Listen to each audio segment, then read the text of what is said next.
Hello students, मैं आपका computer teacher Kulwant Singh. आज हम पढ़ेंगे 7th क्लास के चैप्टर नंबर 4 के बारे में, जो हमें दे रखा है conditional statement and looping in Q basic. आज हम स्टेटमेंट जो है पढ़ेंगे, स्टेटमेंट के बारे में, जो कि हम एक स्टेटमेंट यूज़ करते हैं क्यू बेसिक में। और सबसे पहले शुरू करेंगे हम इसके बारे में, थोड़ा मैं आपको बताना चाहूँगा कि जो हमारे पास ये एक बेसिक प्रोग्राम है क्यू बेसिक का, तो इसके अंदर कोई जो भी हम स्टेप यूज़ करेंगे, हर एक स्टेप में हमने एक एक स्टेटमेंट का यूज़ करना है। चाहे वो हमारे पास गो टू हो, इफ देन हो, एल्स हो, और नेक्स्ट हो, डू विल लूप हो, डू लूप हो, विल एंड हो। तो ये सारे हम इसके अंदर वन बाय वन स्टेटमेंट जो है यूज़ करेंगे। तो सबसे पहले बात करेंगे से पहले बात करेंगे हम गो टू स्टेटमेंट की। गो टू स्टेटमेंट का मीनिंग, मान लीजिए मैंने एक क्लास में से एक बच्चे को बोला कि आप क्लास से बाहर, जैसे ही मैंने बच्चे को बोला कि आप क्लास से बाहर जाएं, गो टू, तो गो टू क्या होगी, एक स्टेटमेंट लग गई है हमारी, ठीक है। या मैंने बोला कि आप अपने घर जाएं, तो वो भी एक स्टेटमेंट, गो टू मीन्स एक स्टेटमेंट हमने यूज़ की है। तो ये होती है गो टू स्टेटमेंट। जैसे कि हम किसी को बोल रहे हैं, या आप इस टेबल से खड़े होके पीछे चले जाइए या जंप कीजिए, मतलब एक स्टेटमेंट उसको बोलना कि इस तरह से आप इस काम को कीजिए। तो गो टू है हमारे पास एक मूव के लिए, चाहे वो move to the line number हो हमारे पास, वो हम इसलिए इसको बोलते हैं कि वो गो टू स्टेटमेंट हमारे पास यूज हो रही है। इसी तरह से इफ़ देन एल्स स्टेटमेंट है check the condition, means use करेंगे चेक करने के लिए कंडीशन को, कि जो हमने अप्लाई की है गो टू स्टेटमेंट, उसका क्या रिजल्ट जो है डिसाइड हुआ है, क्या हमें रिजल्ट दिखा रहा है, उसका आउटकम क्या रहेगी, उसकी आउटकम जो है हमारे पास कंडीशन के हिसाब से, कंडीशनल स्टेटमेंट के हिसाब से या इफ़ के हिसाब से, जो भी हमने स्टेटमेंट लगाई है उसकी स्टेटमेंट क्या रहेगी, इफ़ के हिसाब से क्या रहेगी, देन के हिसाब से क्या रहेगी, एल्स के हिसाब से क्या रहेगी।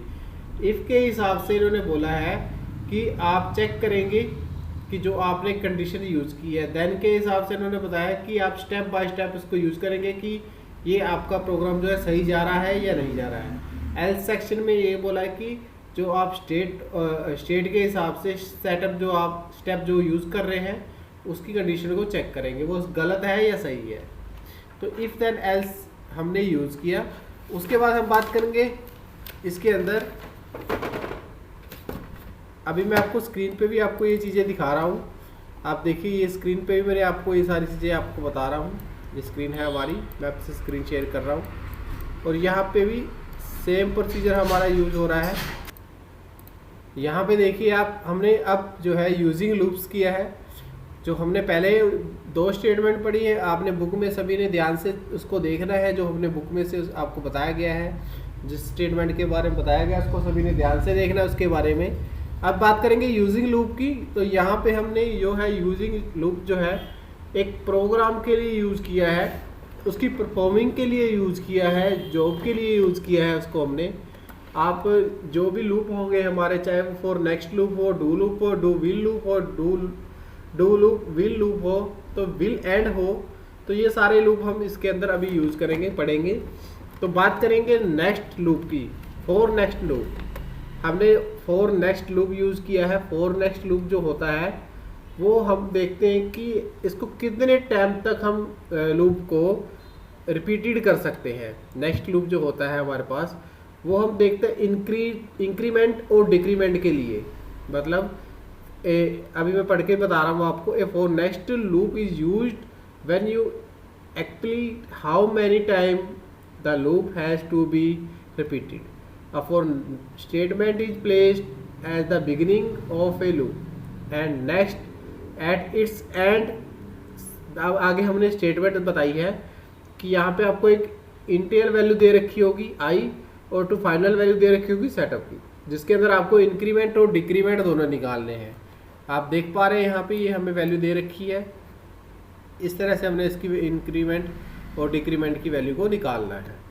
सेम कंडीशन अगर नेक्स्ट पार्ट की बात करें तो उसमें हमें स्ट्रक्चर दे रखा है कि आप जो प्रोग्राम यूज़ करेंगे वो जो स्ट्रक्चर है आपका वो कुछ इस तरह से दिखा रखा है आपको। ये देखिए इस तरह से स्ट्रक्चर दिखा रखा है कि आप जो वैल्यू यूज़ कर रहे हैं वो किस तरह की रहने वाली है। देखिए जैसे हमने आई की वैल्यू ली है, वन को हमने 1 to 10 तक फॉर प्रिंट इसमें मल्टीप्लाई किया है हमने। ये मल्टीप्लाई का साइन आप देख पा रहे हैं। तो यहाँ पे इसने मल्टीप्लाई या स्टार कह लीजिए इसको, तो 10 टाइम हमें मल्टीप्लाई करके दिखाया है इसने। ठीक है जी। तो इस तरह से हमारे पास ये जो आपको स्ट्रक्चर दे रखा है स्टेटमेंट का, इस तरह से निकालते हैं। आगे डू लूप की बात करेंगे। तो डू लूप में क्या है हमारे पास,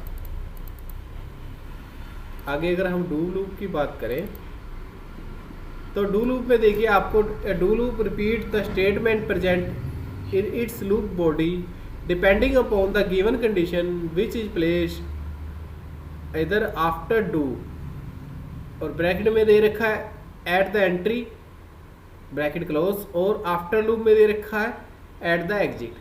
ये हम कंडीशन यूज़ करेंगे जब हम टेस्ट कंडीशन यूज़ करेंगे, तब इसमें हम इसका यूज़ करेंगे। यहाँ पे आपको ये पॉइंट दिखाएगा कि आपको जो है एट द एंट्री जो है आपकी वो एंड वाली है या ऊपर वाली है या क्लोज वाली है, दोनों में से आपको एक पॉइंट करना है, एक पॉइंट चॉइस करना है और फिर उसको यहाँ पे हम रिपीट करेंगे। तो इसके बाद हमारा स्ट्रक्चर दे रखा होगा नेक्स्ट, इसी का सेम प्रोसीजर में स्ट्रक्चर दे रखा होगा हमें। तो मैं अभी आपको स्ट्रक्चर भी बता रहा हूँ इसका। कुछ इस तरह से प्रोग्राम आपको बना के दे रखे हैं, ये प्रोग्राम जो है इसी के हैं।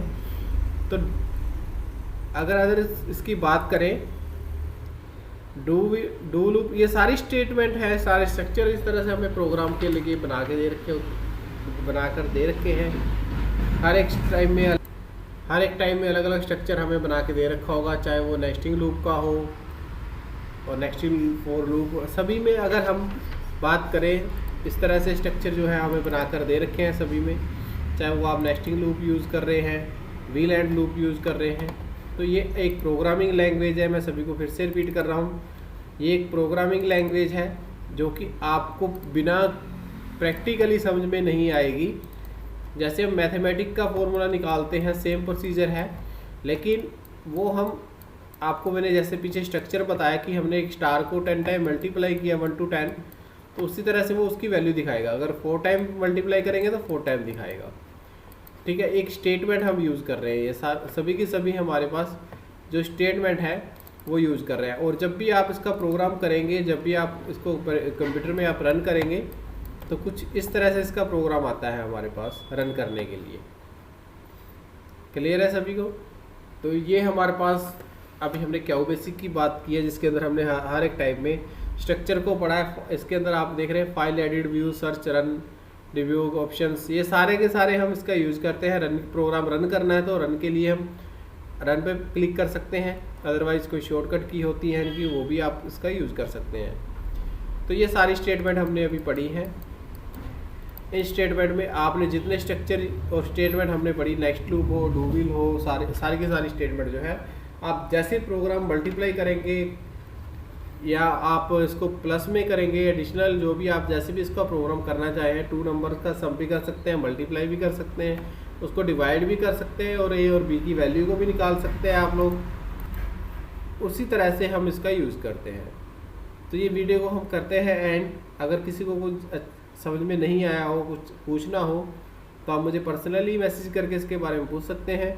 एक प्रोग्रामिंग लैंग्वेज है, जितना समझाया है उतना ही प्लीज़ इसको समझें, क्योंकि इसमें आपको जो चीज़ें बताई गई हैं वो इसका निचोड़ बताया गया पूरा, कि बस 2 वैल्यू को हमने प्लस करना है, या 2 वैल्यू को माइनस करना है, या मल्टीप्लाई करना है, या डिवाइड करना है।